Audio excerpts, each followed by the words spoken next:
This is Pet Life Radio. Let's talk pets.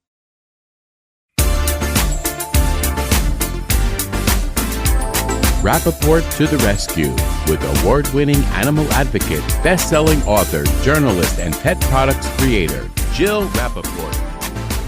Hi, I'm Jill Rappaport, and welcome to Rappaport to the Rescue. Today, we'll be talking with actor, musician, fellow lifelong horse lover, and Horses for Mental Health ambassador, Riley Smith. Riley is such an interesting guy. He grew up on a quarter horse farm in Iowa. He's a former American quarter horse youth world champion, and he's appeared in over 50 films and television roles over the years. And recently playing Nancy Drew's dad on the CW's Nancy Drew. He co-starred in HBO's True Blood, and he played a musician, Marcus Keene, on Nashville. He is a fan favorite, and I bet many of you know his role as Dean Talon in Disney's motocross film from 2001. Of course you remember that. His horseback riding skills are legendary. He's the father of a wonderful, darling little girl named Shiloh and a doggy dad to Finn. We will hear all about his incredible career when we come back. You know the expression, cats have 9 lives. Well, what if you can give them one more? The Give Them 10 movement is on a mission to help give cats an extra life. How? With spay and neuter. Spaying or neutering your cat helps them live a longer, healthier life. And it helps control free-roaming cat populations too. Learn more about the benefits of spay and neuter and meet Scooter, the neutered cat, at GiveThem10.org. That's GiveThem10.org. Let's talk pets on PetLifeRadio.com.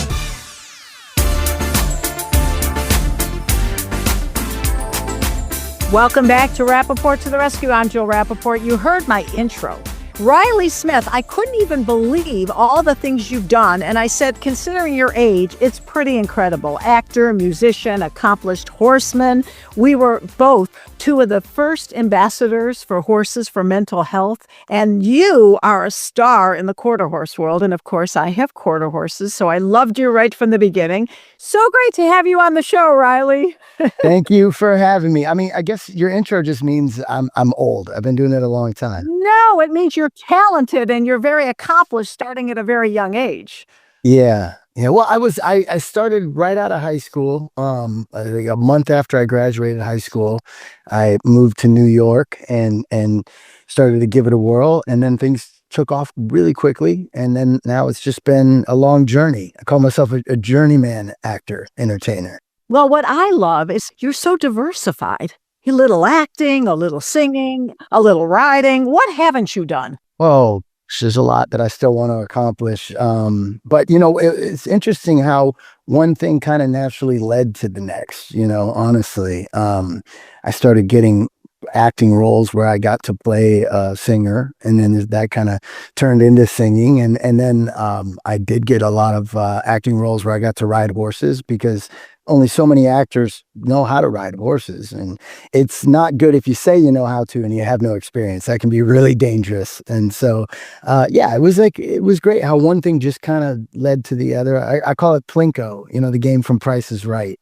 You start with the chip at the top and it bounces around, and you never know where you're going to end up at the bottom, if it's $1 million or bankrupt or 500. But really, it's about that journey. That's what everyone gets excited about when they watch the game. Because once you land at the bottom, the game's over. So I'm just enjoying those moves. One moves to the next and moves me to the next, and you never know where it's going to go.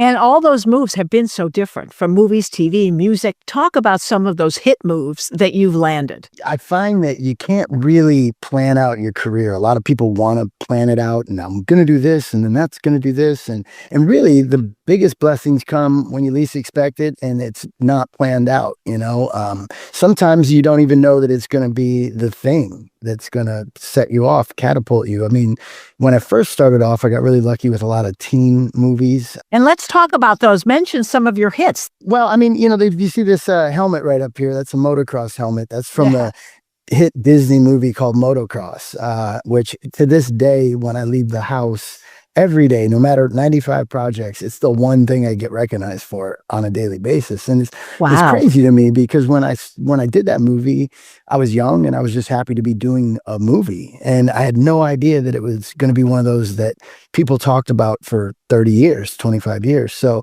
it'll be talked about forever, which is it's cool because when you start off in the business, you just hope that you could do a movie that's going to impact, a generation, let alone your lifetime. And that was one of those where I was just happy to have a movie. And now here we are all these years later, still talking about it. But I've been lucky, I did a movie called Radio with Ed Harris and Cuba Gooding Jr. And I remember that movie. I loved it. thank you. Yeah, that was a big movie based on a true story that had a really great story behind it, and a good meaning. And that's one of those that I'm very proud of. And it was just a powerful message. I will always be very proud of that and the work that we did in that show.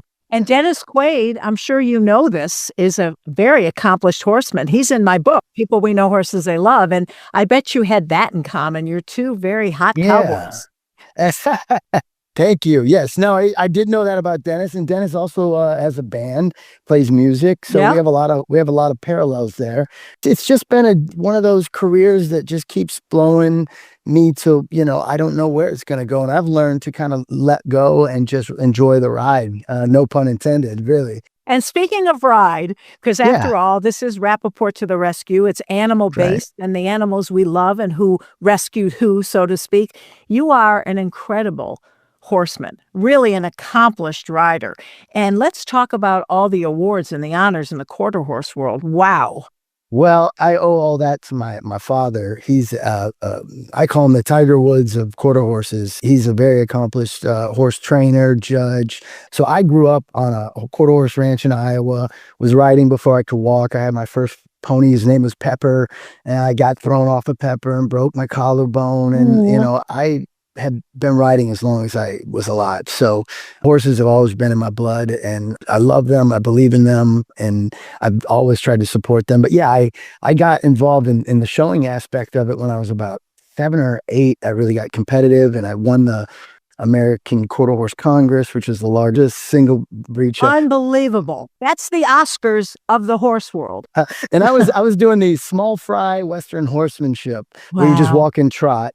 Then I graduated up to I did a lot of halter showing, and I dabbled in roping, which now I love roping. I have a roping cow dummy in my backyard, and I go out there and just do that to relax. But I won the AQHYA, American Quarter Horse Youth Association. I won the world championship a couple times in that, and I've won the Congress since the small fry in '87. I've won that. I mean, I don't even know, 10 times maybe. I've got a lot of trophies. That's amazing. Most importantly, it was the horse. I mean, as long as you stay out of their way and let them do what they're born to do, which I was taught to do, the horses are the real star. That's right. I love how you say the horses are the real star.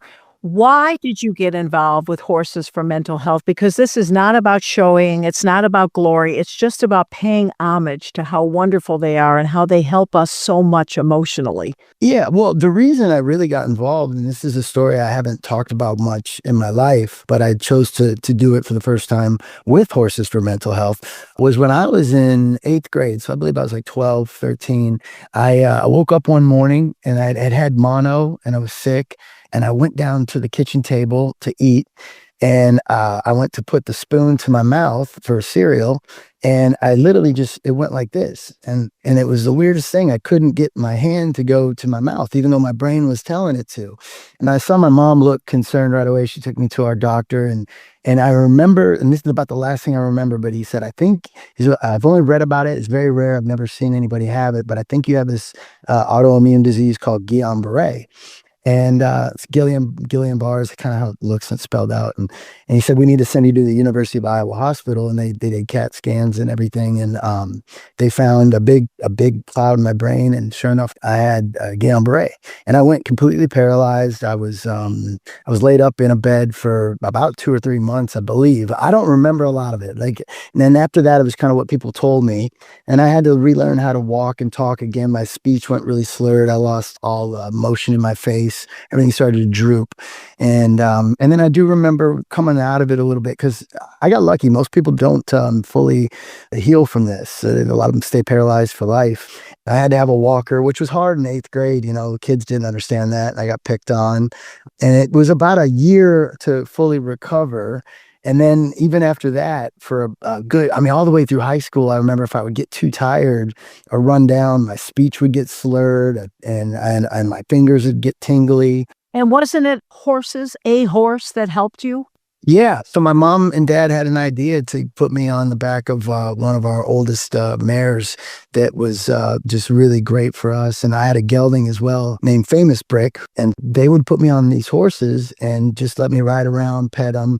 And really, they attribute a lot of my healing to that. And like I said, I don't remember a lot of it, but I remember when I came out of it, I was so connected to the horses, even more than I'd ever been. Well, and there's the reason that you wanted to get involved with Horses for Mental Health, because they are exactly so therapeutic on so many levels, which is why I'm an ambassador as well. And you also have a dog, we should mention, a dog I do. that you love. Yeah, Finn. He's if I open the door right now, he'll come running in. He is a large miniature Australian Shepherd.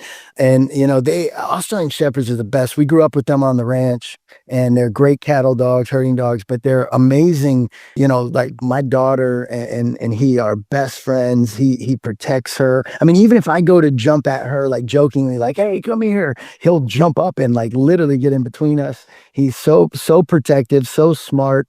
And they are the best dogs. And so highly recommend if somebody's looking for a good, smart, loyal dog, Australian Shepherds are my pick. Yes, but go to a shelter to find one. That's right.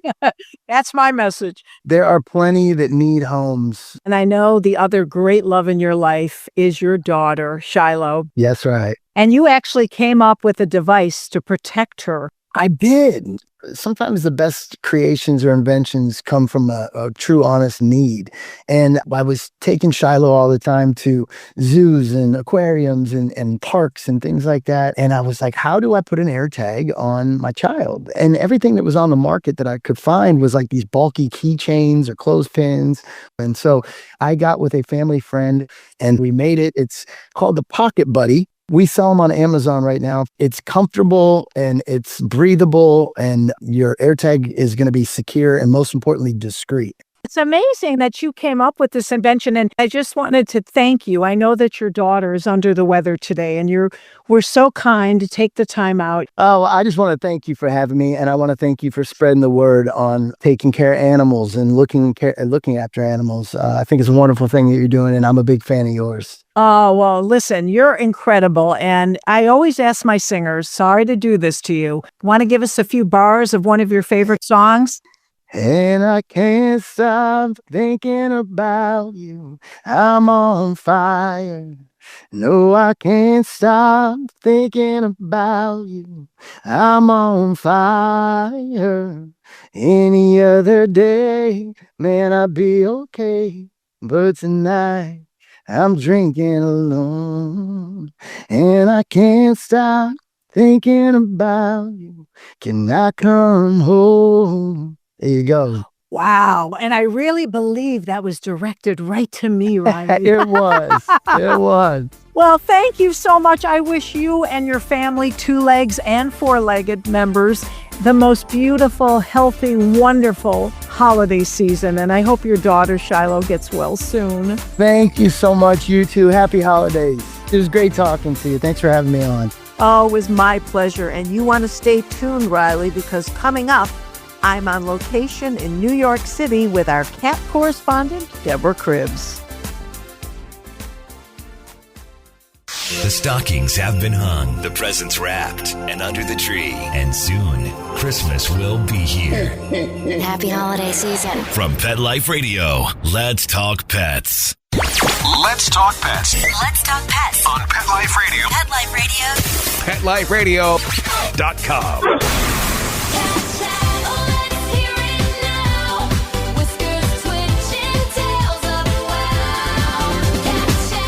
Cat Chat with Deborah Cribbs, founder of the Give Them 10 movement. Look who's back. All the way from Ohio, my cat correspondent, Deborah Cribbs, has joined me here once again at Best Friends Pet Adoption Center here in Soho. I know you were so blown away last time. Who's your new friend? This is April, and April has one eye. April's fine. April's healthy. April's active. She's so friendly. I mean, look at her. She's just kind of hanging out with us. And you literally just met her minutes ago. Met her. And she's a kitten, right? She's under 1 year, so she's a kitten, and she is so friendly. Look at her. Hi. Oh, she's loving you. They may have to go home with a little care package from New York. Though, you know what I always say, Jill? My husband says, no way, no more cat. Well, when they love you like this, you really have the magic touch. And it's so great here and so great to have you shine a light on this amazing facility. Thank you. I love it here. Okay, now I am in front of Best Friends Pet Adoption Center here in Soho. So, Deborah, your first time here, what were your thoughts and feelings? Well, Jill, I've been to a lot of shelters, and I have to say, this is a really, really good one. I've spent time in the lobby watching the public come in and the way that they're greeted. And there's been some emotion in the lobby today. The way that people were helped is really, really amazing. This is a good shelter, really good shelter, and a really great team from what I can see. And a very happy, clean, lovely environment. Very, very clean. I can tell it. My nose always knows. And the animals, you know, I know cats, Jill, and these cats are actually happy cats. Now, I believe that they'll be even happier when they go to their next place, of course, but these cats are really happy and well cared for. Absolutely. And we were running a little late today. I have never met Deborah until today. I was so excited about this. I feel like it's very symbolic and spiritual that we met here with this campaign that I'm doing. And I was doing a big interview with Good Day New York Uptown, and Deborah and her very handsome husband, Alex, were sitting in the lobby waiting for me. I felt terrible about being late, but you were so happy being entertained. You got to see a transport, brand new animals being brought in, and you didn't mind at all. You were in heaven. Absolutely. It's always interesting to see how a shelter in another area operates. And they didn't know anything about my background, but they didn't realize that I'm sitting here watching and judging. But I gotta say, there's nothing bad to say about this place. There's absolutely no question the animals are happy, even the dogs. I can tell these dogs are super happy, and I was watching dog walker volunteers take the doggies out to walk on the cold New York streets. They were so happy. And it is a pleasure to be with you in person, Jill, of course. I know. We are so happy to be here, except that it is super cold in New York. But we should say, for our listeners all over the world, if you're hearing all the New York sounds, the ambiance, all the trucks, hey, we're in the middle of Manhattan in Soho, right? We are. And it feels like 15 degrees. We're freezing, but I wanted to be here with you after your experience at Best Friends, standing in front of this incredible facility, and you're getting ready to go back to Ohio. What was the message? What's the takeaway from this trip and these animals? Wow. I think the first takeaway is that there are people who are good to animals everywhere. And if we all just cooperate and collaborate, we will all be better off, and so will the animals. That's my takeaway. Oh, hey, the best note to end on. And I'm so happy to finally have met you. Hey, my cat correspondent extraordinaire, Deborah Cribbs. And thank you all for listening to this edition of Rappaport to the Rescue. And please have the most beautiful, healthy, and safe holiday season. And try to open up your heart and home to an animal in need. It will be the best gift you will ever give yourself. Let's Talk Pets, every week on demand, only on PetLifeRadio.com.